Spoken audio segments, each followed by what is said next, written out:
Welcome back to The Explainer. Today, we're unpacking something literally mind-bending. We're going to explore the fascinating spiritual cosmology laid out in Chapter 8 of our source text, which focuses on the teachings of the ancient Inca king, Rient Croud. If you've ever spent time wondering about the true nature of time, alternate realities, or the deep spiritual architecture of the universe, well, this presents a massive shift in perspective. We are looking at a framework that completely challenges our everyday, standard understanding of reality. Okay, let's dive right into this. What if the legendary continent of Atlantis never actually sank? What if there's a version of Earth out there, right now, where it still exists? For most of us, history is a fixed set of events. It happened, and that's that. But the source material we're exploring today asks us to take that assumption and just throw it completely out the window. It presents a universe where history isn't just one single fragile thread, but a massive overlapping tapestry. So, here is our cosmic roadmap for today. We're going to cover the illusion of linear time, the secrets of cyclical time, the parallel worlds theory, the vision of El Cantare, and finally, the new cosmic law. Let's start with Section 1, the illusion of linear time.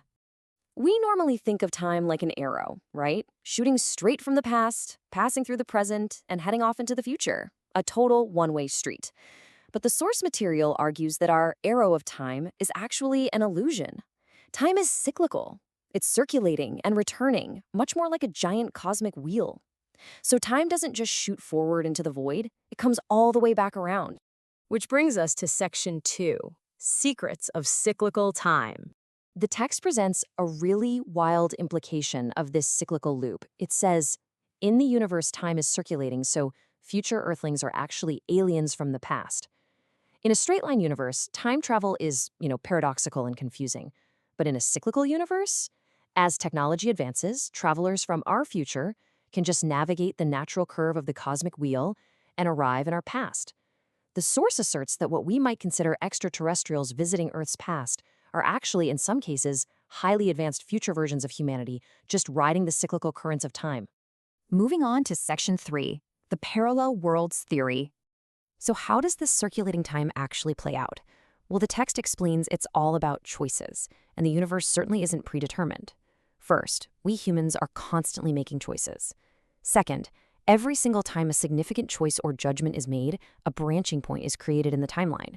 And third, these branches don't overwrite each other. Instead, multiple parallel spacetimes are generated, and they coexist simultaneously. The universe literally expands to accommodate every distinct path. Let's think about Atlantis again. In the specific spacetime that you and I are inhabiting right now, the text notes that this highly advanced civilization sank roughly 10,400 years ago due to specific historical judgments and events. But because of the mechanics of cyclical time and parallel worlds, there are coexisting spacetimes where Atlantis or even other legendary continents like Mu never sank at all.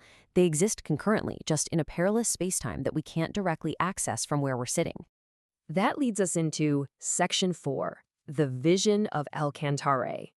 You may be wondering who, if anyone, can actually see all these tangled parallel timelines. According to the source material, the answer is El Cantare. In this cosmology, El Cantare is the supreme god of the Earth group of spirits.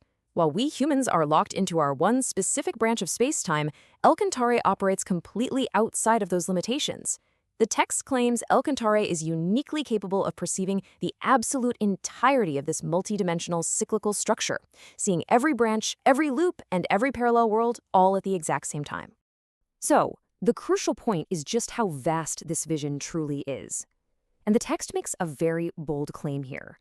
Historical religious figures, we're talking heavyweights like Jesus, Moses, and Muhammad, did not possess the full knowledge of this multidimensional mechanism. According to the author, while they absolutely brought essential teachings to their respective eras and timelines, the sheer scale of the cyclical, parallel universe is something known exclusively to Alcantar. And finally, Section 5, the new cosmic law. Why does all this multidimensional theory actually matter to us right now? Well, the source argues that humanity is standing at a critical threshold. We are entering a new space age, an era of active exchange with a broader universe and alien civilizations. The problem is, our old earthly laws, our current religions, and our traditional standards of justice were all built for a single isolated world. They are completely insufficient for navigating a multidimensional universe filled with space beings and parallel realities. Therefore, The text states that Cantare is stepping in to establish a new cosmic law, basically a universal standard of justice and a guiding framework to manage these complex, newly interconnected worlds.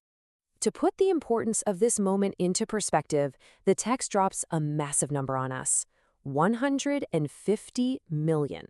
According to this cosmology, it has been 150 million years since the core consciousness of Cantare last directly descended to Earth like this. The establishment of this cosmic law is not just some routine event. It's an incredibly rare cosmic intervention meant to steer the very fabric of Earth's multiple timelines. Which brings us to this profound quote from the text. It is a miraculous moment that you are born at this time. The author really wants the reader to feel the immense gravity and honestly the unique privilege of living during this specific era.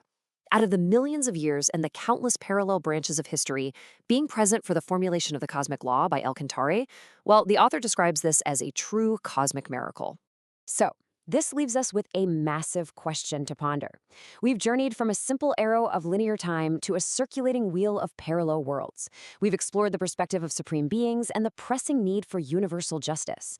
But as our theoretical understanding of time, space, and our place in the cosmos expands, are we actually ready? Are we truly prepared to shed our old earthly limitations and navigate the staggering complexities of a multidimensional cosmic law? Thank you so much for joining me on this journey through this source material. I'll see you next time on The Explainer.